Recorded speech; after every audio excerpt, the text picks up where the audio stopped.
Ceci est un livre audio autogénéré par Google. Introduction. Lorraine Sage, Nicolas Gachon, Université Paul Valéry, Montpellier 3. Le traumatisme culturel de l'esclavage comme structurant, voire comme fondateur d'identités individuelles ou collectives a fait l'objet d'un intérêt croissant ces 2 dernières décennies. Ainsi, dans Cultural Trauma, Slavery and the Formation of African American Identity 2001, Ron Eyerman explore combien la formation d'une identité africaine-américaine se trouve associée à l'expérience historique de l'esclavage. Au-delà de son impact direct sur celles et ceux qui ont subi l'esclavage, Eyerman considère qu'en tant que processus culturel, le traumatisme est transmis par l'intermédiaire de diverses formes de représentation et associé à la formation d'une identité et à la construction d'une mémoire collective. Cette analyse fait écho à la notion de post-mémoire, post-memory, développée par Marianne Hirsch dès les années 1990 à propos de la mémoire de l'Holocauste. La post-mémoire décrit la relation que la génération d'après entretient avec le trauma culturel, collectif et personnel vécu par ceux qui l'ont précédé. Il concerne ainsi des expériences dont cette génération d'après ne se souvient que par le biais d'histoires, d'images et de comportements parmi lesquels elle a grandi. Mais ces expériences lui ont été transmises de façon si profonde et affective qu'elles semblent constituer sa propre mémoire. Et d'ajouter que ce phénomène d'appropriation par les descendants n'est donc plus le fait de souvenirs mais de projections, de création et d'investissements imaginatifs.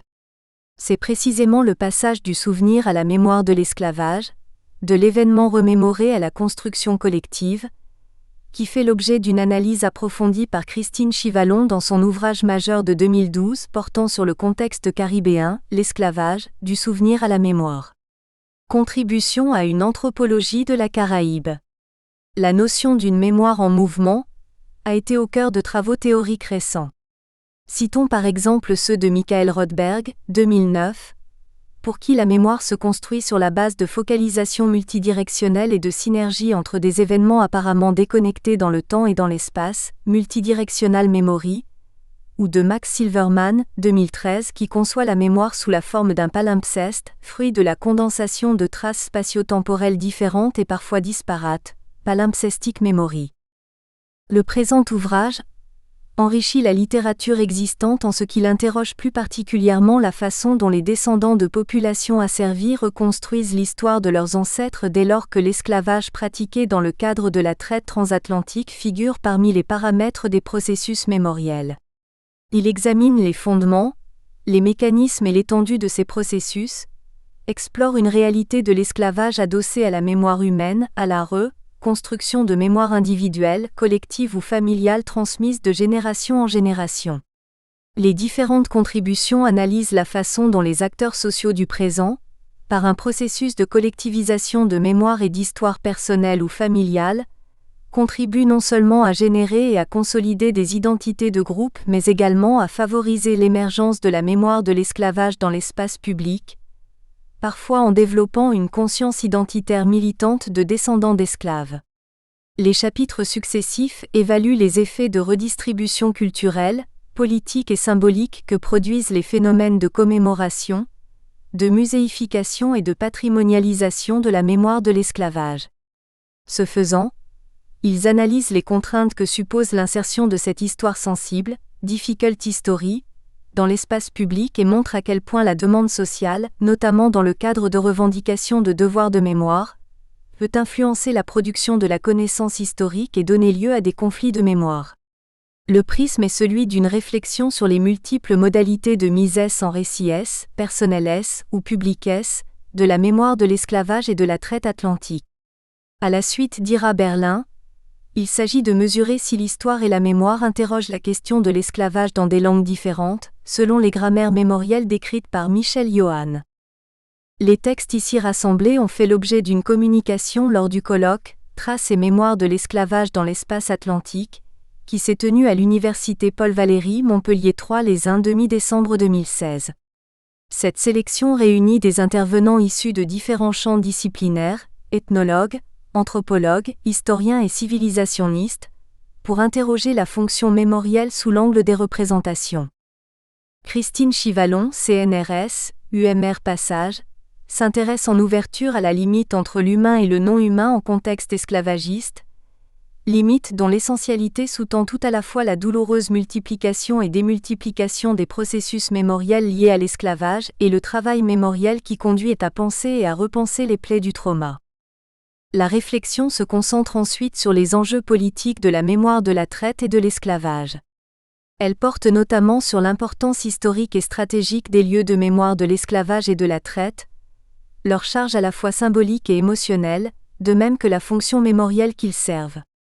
À partir de la découverte de ruines attribuées à un ancien port négrier dans une mangrove du Cameroun, Joseph Jules Sinang, Université du Cameroun, sont d'une mémoire repliée, silencieuse, voire indifférente de l'esclavage au Cameroun. Sinang se demande également, de façon provocatrice et argument à l'appui, si le site de Bimbia ne constitue pas une illustration opportune de ce qu'Anna Lucia Araujo qualifie de remplacement mémoriel, à savoir un processus selon lequel une population locale s'approprie un bâtiment ou un site existant et attribue un passé lié à la traite atlantique et à l'esclavage, comme s'il s'agissait d'un véritable site historique. Jean Moumou, Université des Antilles, embrasse pour sa part la représentation de la totalité du spectre mémoriel, du repli au dépli, dans sa dimension commémorative à travers une réflexion sur les tenants et aboutissants de l'inauguration du Memorial Act en Guadeloupe le 10 mai 2015 sur cette mémoire qui inspire l'avenir. À travers une historisation de la commémoration de l'esclavage à la Guadeloupe, Moumou montre combien l'émergence de cette mémoire dans l'espace public est l'enjeu d'instrumentalisation et de lutte politique. Le volet suivant de l'ouvrage explore les héritages de l'esclavage et de la traite, entre traces et effacement.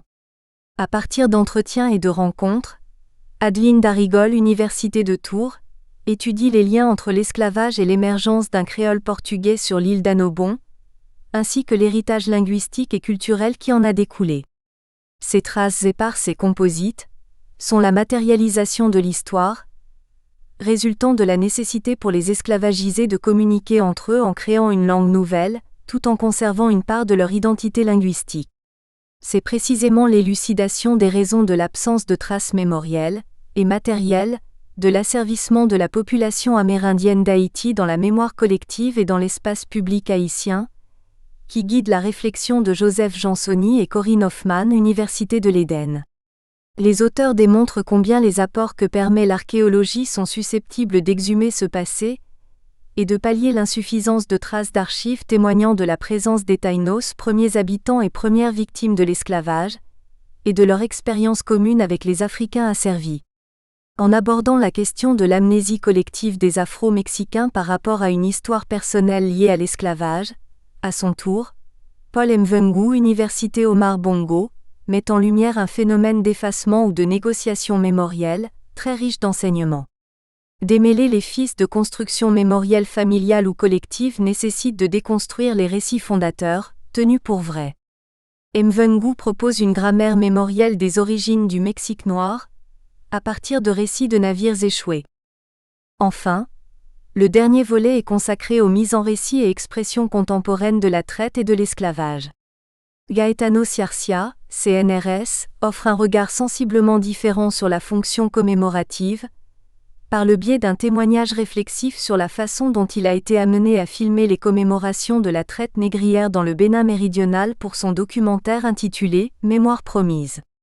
Ciarcia revient sur le parcours de la mise en récit filmique de l'itinéraire de la route de l'esclave, qu'il décrit comme un chronotope mémoriel, un lieu de mémoire mouvant de réécriture constante mais également d'oubli et d'effacement. Régis Maulois, Université de Perpignan, propose pour sa part une réflexion sur la façon dont deux expressions musicales folkloriques, le Congo panaméen et le gwoka guadeloupéen, ont contribué au dépli d'une mémoire identitaire et culturelle. Tout en soulignant combien les instruments toujours en usage aujourd'hui pour jouer ces genres musicaux sont pour beaucoup apparus dans le contexte de l'esclavage, il met surtout en évidence la façon dont le Congo et le gwoka sont régis par une véritable grammaire musicale qui trouve son origine dans une mémoire commune, sans cesse réactualisée, de l'expérience de l'asservissement. À travers le cas de l'African Burial Ground Memorial de New York, la contribution d'Anne-Claire Fauquet, Université Paris 8, clôt l'ouvrage en questionnant l'acte commémoratif pour déterminer comment l'art vient façonner de manière conjointe la mémoire et l'histoire. Traces mémorielles de l'esclavage et des traites dans l'espace atlantique met donc en regard diverses expressions de la mémoire de l'esclavage et de la traite dans une perspective atlantique qui transcende les individus, les races, les nations, l'espace et le temps, et qui se distingue de productions antérieures en faisant la part belle à des territoires ou à des thématiques jusqu'à présent peu ou pas examinées. Organisées autour de cas géographiques précis, qui n'ont pas vocation à s'inscrire dans une relation comparative, le volume, pris dans sa globalité, souhaite permettre l'éclosion de constantes générales. Au-delà des particularismes historiques ou régionaux, le but est d'identifier les dynamiques profondes qui sous-tendent la manifestation ou l'invisibilisation de la mémoire de l'esclavage dans les mémoires personnelles, collectives et ou dans l'espace public, tout en les historicisant. Les lignes de force signifiantes du processus mémoriel parcourent cet ouvrage, parce que la mémoire de faits remontant à plusieurs générations ne peut être que parcellaire, transmise et reconstruite.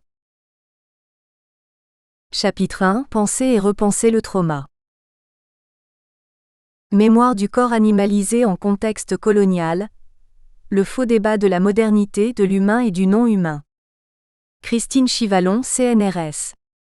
Ce chapitre propose de mettre en rapport la mémoire de l'animalisation des corps des esclaves avec le débat actuel en sciences sociales sur l'humain et le non-humain, inspiré par les travaux majeurs de Philippe Descola et Bruno Latour. Le propos s'appuie sur l'étude d'une scène de violence extrême, survenue au cours d'une insurrection anticoloniale en 1870, à la Martinique. Le meurtre du planteur qui s'y accomplit montre comment la tuerie fait appel à la mémoire du corps esclave animal pour renverser ses codes, les appliquer aux colons et rendre possible l'acte fatal transgressif.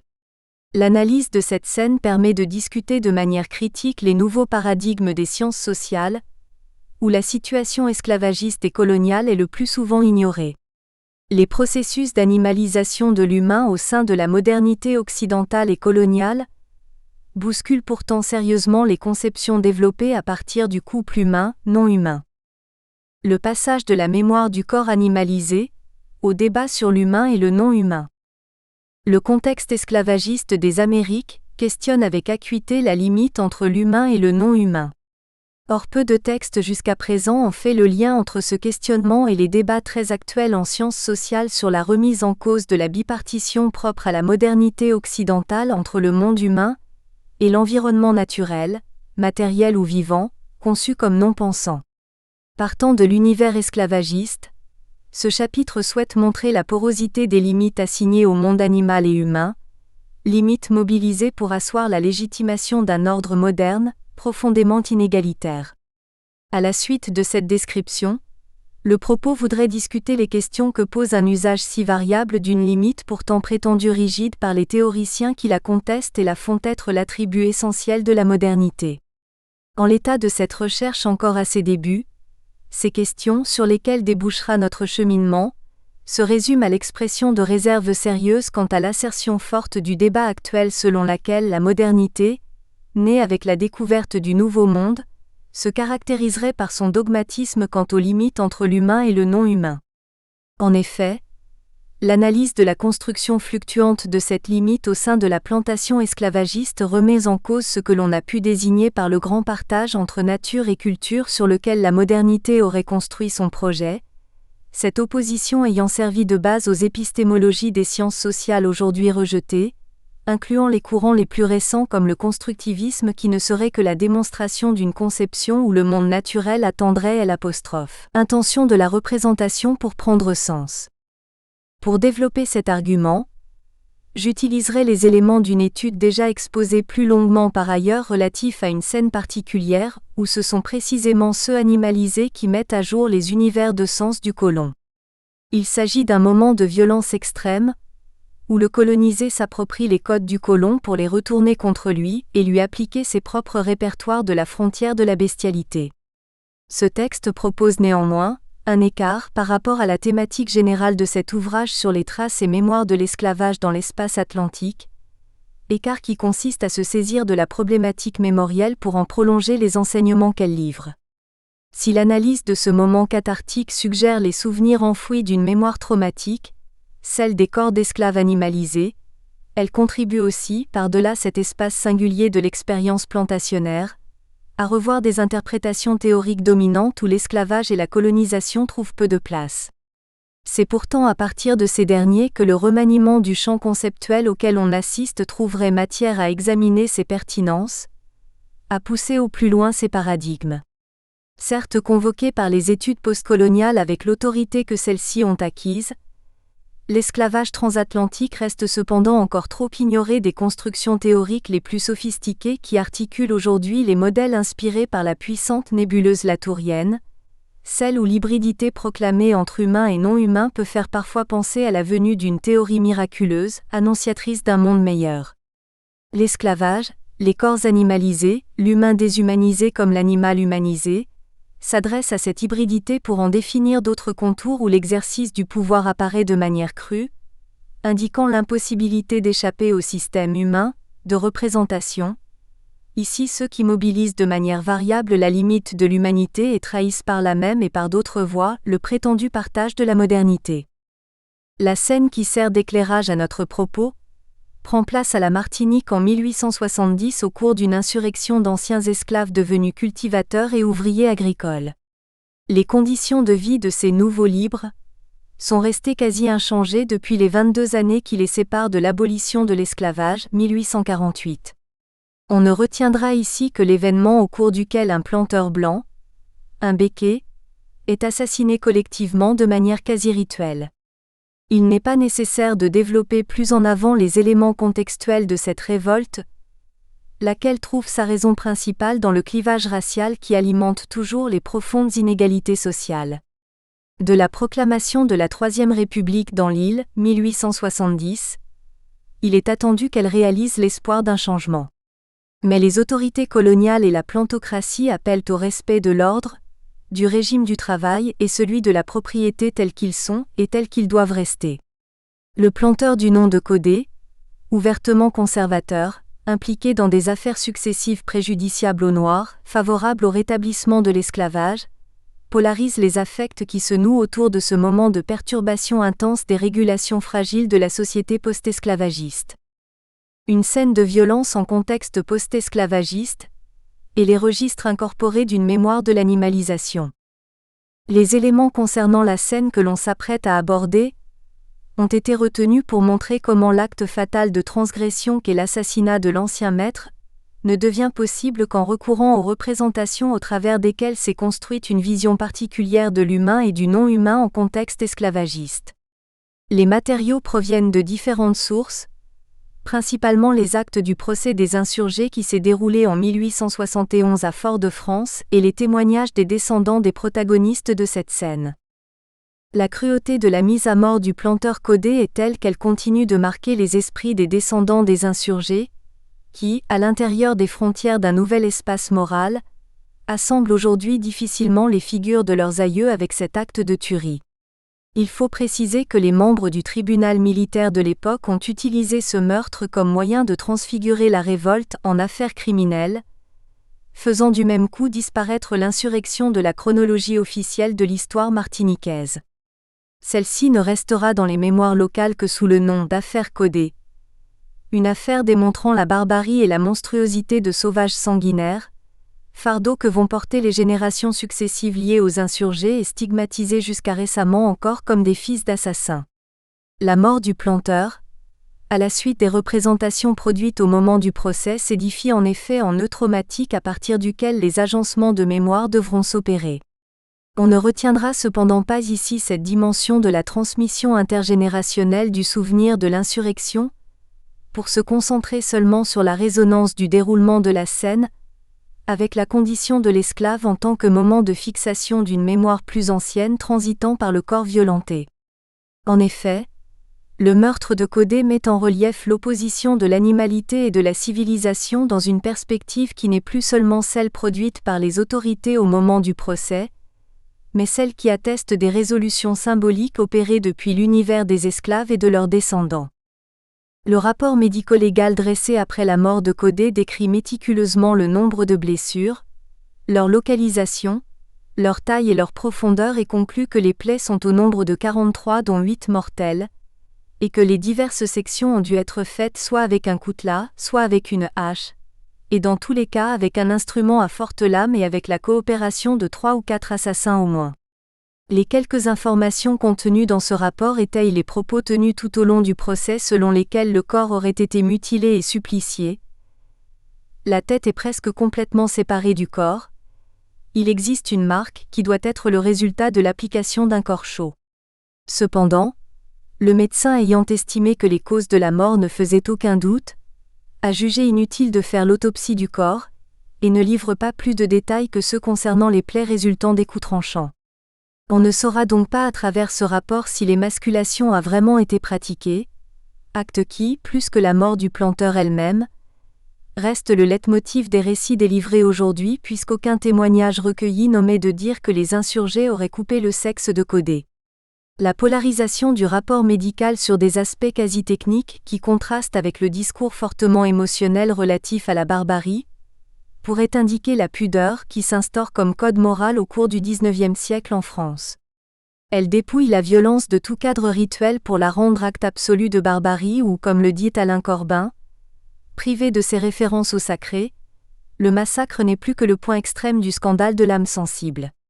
La montée en puissance de ces nouveaux codes moraux n'explique pourtant pas l'absence d'un quelconque rappel de la violence esclavagiste encore proche, pour aborder les conditions de la mort de Caudet, puisqu'il s'agit tout au long du procès de faire penser à une société neuve et apaisée née de l'abolition.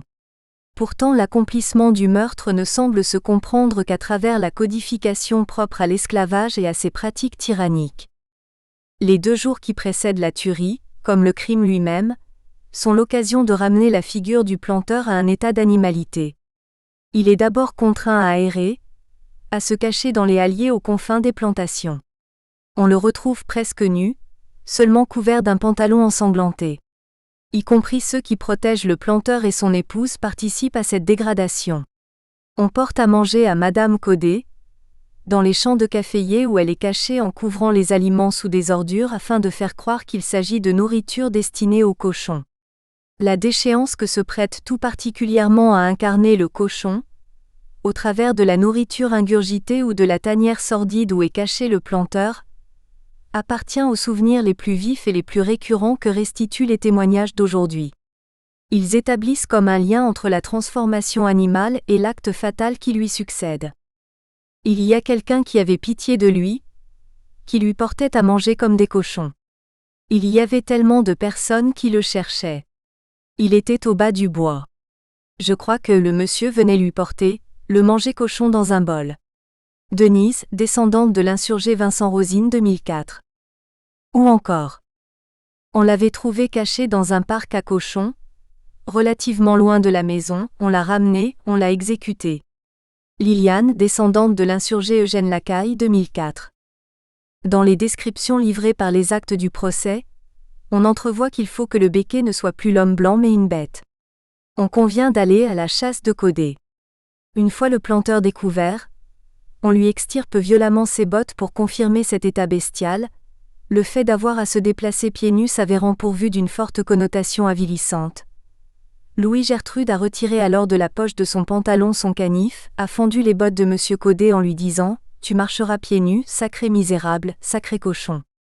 On entend dire qu'il est temps que les béquets eux aussi, traversent les rivières à pied. Dénuder le corps, le priver de ses attributs artificiels, le ramener à ses fonctions primaires et végétatives au plus près d'une nature éloignée de la maison coloniale, telle est l'équation qui se résout dans le moment qui précède le meurtre. Ce n'est qu'à la condition de cette mutation que le massacre pourra s'accomplir. Et la mutation s'opère effectivement puisque la figure du béquet n'apparaît plus que comme celle d'un cochon, ce cochon de Caudet III. Plusieurs fois, il est rapporté qu'une femme voulait trouver un autre planteur blanc pour lui couper un morceau de sa gueule pour le rôtir et le manger. Il est question de saler le cadavre de Caudet comme on sale à l'époque les pièces de bestiaux de boucherie, bœufs, cochons, cabris, pour les conserver. Le corps doit aussi être arrosé d'eau pimentée, geste attesté par l'état des plaies dont le corps est couvert. Il est dit d'une autre femme qu'elle a été vue sur le lieu du crime avec une calebasse contenant du sel et du piment, destinée à saler le cadavre. On veut couper les corps des blancs comme on débite les bêtes, Nous voulons les tétés de Madame Perrier et les oreilles de Monsieur Codet. Bref, on est au plus près ici de la symbolique de l'époque qui va se voir bouleversée pour préparer le passage à l'acte criminel qui n'en sera plus un, parce que l'abattage ne concerne plus l'homme mais l'animal. Jusqu'à cette transfiguration dont les insurgés règlent le sens, les limites entre l'animal et l'humain sont celles fixées par la suprématie blanche. Il s'agit de deux mondes séparés, où seule la race blanche est conçue comme dotée du suprême caractère humain. Dans la sphère animale, on ne sait plus très bien qui de l'homme, femme, noir ou de l'animal est le plus susceptible de se rapprocher de cette limite infranchissable. Les actes du procès sont ponctués de nombreuses remarques qui laissent entrevoir à la fois l'importance attribuée aux bêtes dans un univers essentiellement rural, mais aussi leur statut confondu à celui des êtres esclaves colonisés, et du même coup mêlés à des significations incertaines, ni bêtes, ni hommes. On ne tue pas les bœufs, mais on les assassine comme si la bête s'approchait elle-même de la frontière décisive. On se préoccupe plus durant le procès de savoir qui a cassé la jambe, et non la patte du bœuf d'un planteur que de connaître l'état de ceux qui se révoltent. L'animal, quand il appartient au planteur blanc, se charge d'une sorte de sacralité qui le fait être parfois au-dessus de l'esclave ou de son descendant, comme prolongement muet de la présence du blanc dans la sphère non humaine. C'est pour cette raison aussi que l'on assassine les bêtes. On a tué Codet, allons prendre les bœufs de Garnier, un béquet. Ils se sont emparés d'un bœuf. Ils sont tous descendus près de la rivière et ont assassiné un bœuf qu'ils ont débité, chacun a pris son morceau. Dans ce complexe aux significations poreuses entre bêtes et humains noirs qui ne rendent que plus dure la séparation entre les blancs et les noirs, il est possible de reconnaître la configuration décrite par Achille Mbembe quand le procès d'animalisation du colonisé ou de l'esclave entraîne la distinction entre l'animal sauvage et l'animal domestique. L'esclave et celui qui lui succède sous le Second Empire appartiennent à l'univers domestique du colon au terme d'un processus où il faut d'abord concevoir l'ensauvagement de l'autre dans une altérité radicale pour mieux entreprendre sa domestication, à savoir l'appropriation de l'animal, sa familiarisation avec l'homme colon et son utilisation par lui. Il en est de l'esclave comme de l'indigène. De ce point de vue, l'on peut dire que toute l'épistémologie du colonialisme repose sur une équation fort simple. Il n'y a guère de différence entre le principe indigène et le principe animal. Et c'est ce qui justifie la domestication du colonisé. L'animalisation est généralement vue comme une constante dans les pratiques de violence extrême, telles celles qui procèdent au massacre ritualisé ou non. Il faut déshumaniser la victime. À propos des supplices du XVIe siècle dans les guerres de religion, Alain Corbin parle de violence d'animalisation, destinée à démasquer la bête. Dans des expressions plus récentes de violence guerrière, comprenant les actes génocidaires, Monder Kilani considère que le recours à la figure animale de l'ennemi est, comme pour le sacrifice traditionnel, une règle sémantique. Ces constructions idéologiques ne dévoilent bien sûr pas un état de nature, mais une pratique humaine de l'inhumanité. Il est aisé de comprendre que dans le cas des sociétés esclavagistes, ce niveau de généralité se complique singulièrement. Car l'animalisation qui s'accomplit au cours de l'insurrection et qui débouche sur le massacre du planteur, n'épouse pas ce seul trajet de la logique guerrière qui fabrique l'ennemi en objet déshumanisé pour mieux le détruire. Il y a en jeu d'autres résonances, qui sont celles d'un renversement de l'ordre inscrit au plus profond des corps asservis. Les propos d'un homme rapportés par un témoin du procès traduisent de façon évidente ce qui est en train de se produire. Je trouvais là un homme couché sur une natte. Au bout d'un moment il s'écria « Depuis 22 ans les nègres et les mulâtres portent le bas comme les chevaux et les mulets mais aujourd'hui ce n'est plus cela. » Avec le meurtre de Codet, les règles sémantiques du massacre qui s'exercent sont supplantées par la conscience diffuse de la facticité des catégories que l'édifice esclavagiste avait créées pour assurer sa pérennité. En mettant Codet à la place de l'animal, en le faisant devenir cet homme déshumanisé, c'est tout autant la condition de sa destruction qui se réalise que la destruction même d'un assemblage symbolique qui ne tient pas, tant ceux assignés jusqu'ici à n'être que des bêtes perçoivent le caractère faux des limites qui les ont dépossédés de leur être pour les faire devenir choses. L'inhumanité de l'acte endosse le paradoxe de proclamer l'humanité des choses de l'univers domestique fabriqué par le colon. On connaît bien désormais au sein d'une littérature assez récente, ce procès de chosification et d'animalisation propre au système esclavagiste. Elsa Dorlin a développé la thèse selon laquelle le tempérament, à savoir la complexion physiopathologique, était devenu à partir du XVIIIe siècle un instrument opératoire pour naturaliser les divisions au sein de l'espèce humaine et faire émerger le concept moderne de race, en tant que mode de différenciation des pouvoirs entre les peuples en contexte colonial. Dans la définition de ces tempéraments, où la différence interne au corps lui-même fixe le principe de distinction physique et psychologique de l'humanité, le recours au registre animalier est largement convoqué comme en témoigne l'approche survirilisée des Noirs auxquels sont attribuées des qualités physiques vigoureuses renvoyant à la virilité animale, celle d'une bête de somme. De son côté, Grégoire Chamaillou a montré comment le pouvoir colonial, alors qu'il repose sur le postulat d'une division stricte entre des colons-personnes et des esclaves-choses pour lesquels il n'y a point d'essence commune, devait résoudre une drôle d'équation s'agissant de l'usage des corps colonisés à des fins d'expérimentation médicale concernant les êtres humains. Car la médecine coloniale ne pourra se priver de ce réservoir de corps ramenés à leur seul état biologiquement vivant, pour pratiquer des essais d'inoculation, tester des techniques chirurgicales ou encore mener des études anatomo-physiologiques et raciologiques. Pour que ces corps servent de double aux blancs, et pour pouvoir transposer les résultats de l'un à l'autre, il s'agira de mobiliser ce qui est au fondement de la méthode médicale, à savoir, le réquisit de l'analogie et non de l'identité. Réquisit qui, encore aujourd'hui, substitue l'expérience sur les animaux à celle sur les humains. Il n'y a donc pas d'obstacle technique, méthodologique et encore moins éthique, à ce que le colonisé animalisé puisse servir à démontrer des résultats valables pour l'espèce humaine à laquelle il demeure étranger. Les représentations sur l'animalité dans laquelle les sociétés de plantation tiennent les esclaves sont loin d'être sous-jacentes, ou de résulter d'une analyse a posteriori du sens à donner aux élaborations symboliques. Parmi les nombreux exemples de la réalité de cette animalité inventée par le colonialisme, il suffit de mentionner d'emblée combien les catégories raciales s'appuient sur le registre animalier, ce qui est bien connu à propos du terme mulâtre. Elsa Dorlin rappelle que celui-ci provient de l'altération portugaise du castillan mulato, qui désigne un mulet, hybride stérile d'un âne et d'une jument ou d'un cheval et d'une ânesse.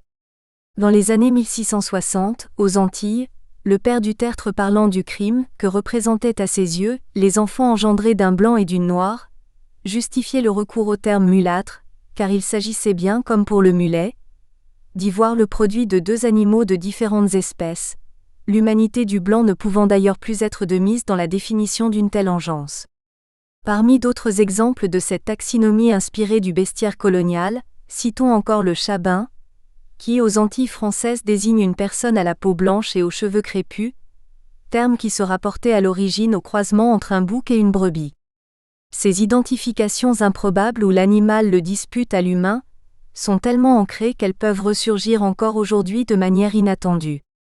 Parce qu'il avait navigué entre deux foyers durant son enfance, celui d'une tante et celui de son père, un de mes interlocuteurs me disait ainsi être un enfant à moitié, comme on élève un bœuf à moitié ou un mouton, c'est-à-dire par accord entre deux parties. Timothée Rivière-Pilote 2003. Arlette Gauthier indique que l'expression la plus courante pour désigner les esclaves durant le XVIIe siècle est celle de bête de charge. Par ailleurs, les travaux réunis par Jean-Pierre Sainton rappellent qu'il n'est pas rare de voir dans les sources primaires des XVIIe et XVIIIe siècles le mot troupeau, désigner les esclaves confondus au cheptel. Un écrivain originaire de la commune de Rivière-Pilote, où la révolte de 1870 a éclaté, a publié un livre très précis de la trajectoire historique de sa famille appartenant au groupe mulâtre. Il rapporte qu'à la fin du XVIIe siècle, son aïeul, notable de la commune, est préoccupé par une affaire domestique. Un de ses esclaves vient de mettre à disposition auprès de l'un des géreurs de la plantation une belle mulâtresse, en récompense de quoi, lui et la femme ayant fait l'objet de la transaction ont reçu 2 bœufs, chacun. La condition animalisée est celle-là. La valeur de l'être est ramenée à une équivalence en nombre de bêtes, et toute disposition de soi se limite au mieux à pouvoir négocier des échanges par acceptation de la mesure de soi en tête de bétail. Dans ce hors-monde, comme l'appelle Mbembe, le colon dispose de la chose qu'il a déshumanisée. Il peut lui donner de l'affection, comme on aime un animal domestique, ou le traiter de la manière la plus brutale. Le maître exerce la justice domestique sur ses esclaves, nous dit l'historien Frédéric Régent, il a le droit de les fouetter et de les enchaîner sans toutefois les torturer ou les mutiler sous peine de confiscation. Mais de peine encourue, il n'y en a guère puisque selon l'historien, les poursuites contre les barbaries plus atroces encore que celles du fouet et de la chaîne sont tenues pour impossibles. Et y en aurait-il eu ? Qu'aurait-elle pu enlever à l'état de domesticité servile, où la limite tracée entre l'humain et le non-humain ne permet plus de discernement dans ce qu'est ou non la barbarie ? Pour soulager les esclaves ayant subi le fouet, ne recommande-t-on pas de passer sur les plaies sanglantes un mélange de jus de citron, de sel marin et même de piment ? Le massacre de Caudet scande le refus de la bestialité infligée par l'autre, au moyen d'un retournement à l'intérieur des codes de la violence coloniale. Le planteur dans ce cas ne pouvait être que bestialisé, pour devenir à son tour le corps supplicié des esclaves animalisés. On rejoint alors un autre pan de la problématique élaborée par Achille Mbembe, à partir des écrits de Frantz Fanon. Car on est bien là face à la réponse que formulait le psychiatre martiniquais à la question de la destruction de l'ordre colonial. Pour le colonisé, la vie ne peut surgir que du cadavre en décomposition du colon. Réponse que Mbembe commente pour en déceler le difficile cheminement éthique qu'elle trace. Chez Fanon, la mort représente la figure extrême et paradoxale du politique. Il suggère que dans des contextes de sujétion absolue d'abjection pour cause raciale, l'on ne devient soi-même qu'en s'accaparant cette possibilité de donner la mort. Vivre debout, c'est domestiquer pour soi cette puissance que l'ennemi cherche à monopoliser.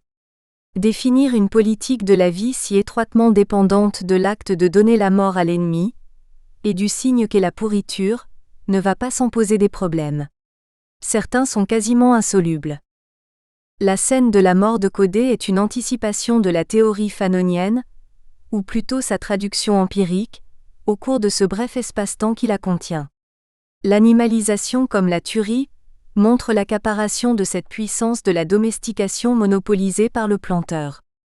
On est placé dans ce travail que Fanon pensait inéluctable pour anéantir le colonialisme, celui pour le coloniser, d'imaginer toutes les combinaisons éventuelles pour anéantir le colon. La combinaison est ici celle de l'adoption des codes de la violence coloniale, dénuder le corps de l'autre, le bestialiser, en disposer jusqu'à pouvoir lui donner la mort.